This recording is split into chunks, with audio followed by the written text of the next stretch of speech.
Hello guys, అందరికీ ఇవాళ అయితే బిర్యానీ వేసుకుంటాం.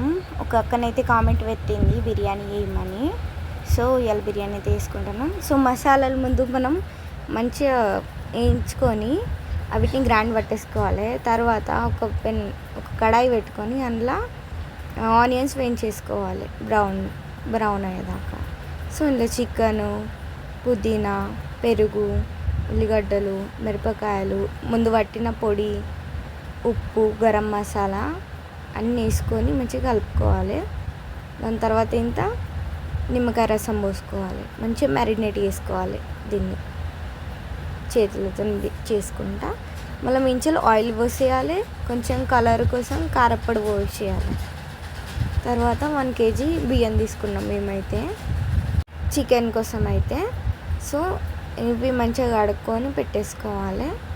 తర్వాత గంజి తీసుకొని బియ్యం బగారేయాలి. సో దాంట్లో కొన్ని మసాలాలు వేసేసుకోవాలి. వేసేసుకున్నాక బగారా వేసేసుకోవాలి ఆ రైస్ని. ఆ రైస్ 75% కుక్ అయి ఉండాలి. సో దానికోసం బగారా లెక్క వేసేసుకోవాలి. సో వాటర్ అయితే వేడైనాయి, అందులో రైస్ వేసేసుకోవాలి. మంచిగా అంతటా వేసేసుకోవాలి. సో మనం మ్యారినేట్ చేసి పెట్టుకున్న మిక్స్చర్ అయితే అది కొంచెంసేపు ఉడకబెట్టాలి, ఒక 20 minutes. మన రైస్ అయితే కుక్ అయినాయి. ఇక మన గ్రేవీ కూడా కుక్ అయింది.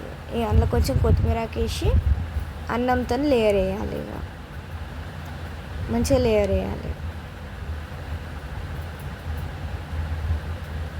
మంచిగా అంతటా పట్టేటట్టుగా లేయర్ వేసేయాలి. దాని తర్వాత ఆనియన్స్ వేసేయాలి. ముందు వేయించుకొని పెట్టుకున్నాం కదా, ఆనియన్స్ వేసేయాలి. తర్వాత మించేలి కొత్తిమీర,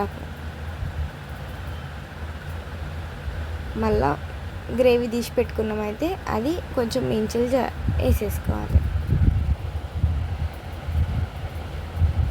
మళ్ళీ ఒక లేయర్ వేయాలి. అన్నం వేసేయాలి. దాన్ని వేసేసి ఆనియన్స్ మళ్ళీ వేసేసుకుందాం.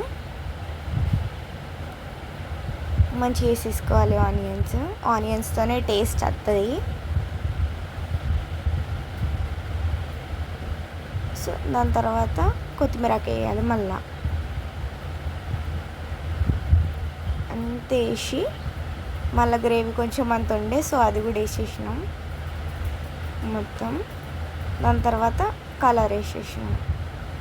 మేమైతే రెడ్, ఎల్లో కలర్ వేసినాం.